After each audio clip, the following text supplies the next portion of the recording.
Baadhi ya wafanyabiashara wanaotegemea umeme katika mji huu linao watueleza, je, wanashuhudia masuala ya umeme kupotea na huwa wanaathirika vipi kazini? Kwa majina naitwa Ronald Nyamuko. Mimi ni mwanabiashara hapa Nyamira Town. Kazi yangu nafanya kazi ya welding. Tunatumia stima. Sasa shida ya stima tuko nayo Nyamira, kuna mahali haijafika, kuna wengine wako nayo lakini kuna wengine hawana. Na shida ya kupotea Kenya Power wako na shida. Stima ikipotea kama sana lisafu hawaendi kuitengeneza. Na swala na sisi watu wa biashara hawatupatii noti. Stima unastukia stima imeenda, kazi yenye ulikuwa unafanya inasimama hapo, tunasumbuka, customer wana complain. Sisi naomba watu wa Kenya Power wasingatie hata wakati stima inapotea, at least wanatupia noti. Unajua kama leo stima hakuna, tunajipanga kibiashara. Sana ikifika jioni stima unapotea imeenda, ikifika masaa asubuhi saa 3 stima imepotea. Aswa inapotea sana.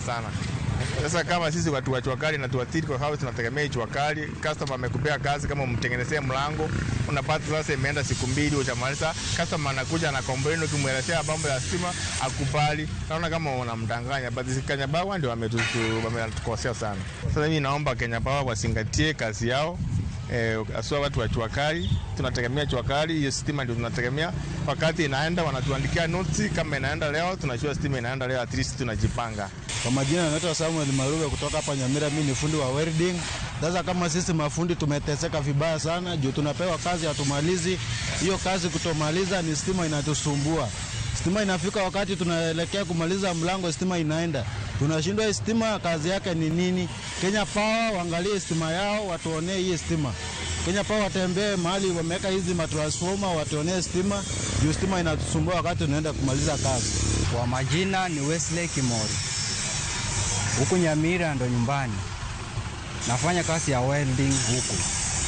Sasa stima inaenda kwa wiki moja, tunapewa kazi na customers, tunashindwa kumaliza. Aswa sisi wengine tuko na familia, tunashindwa kupeleka unga nyumbani. Sasa ninachosema kwa Kenya Power, KPLC ishughulikie mambo na stima ili ndio tuweze kupata pia sisi kazi. Kwa majina naitwa Chris, tunafanya kazi hapa ya welding.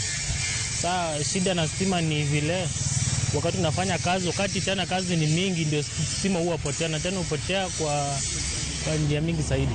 So tulikuwa tunaomba serikali tusaidie watu wa power waete stima ianze kusumbua wakati tunafanya kazi.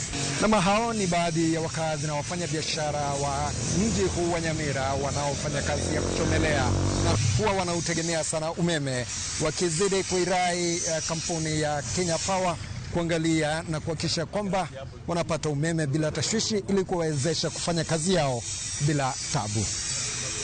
Kiripotia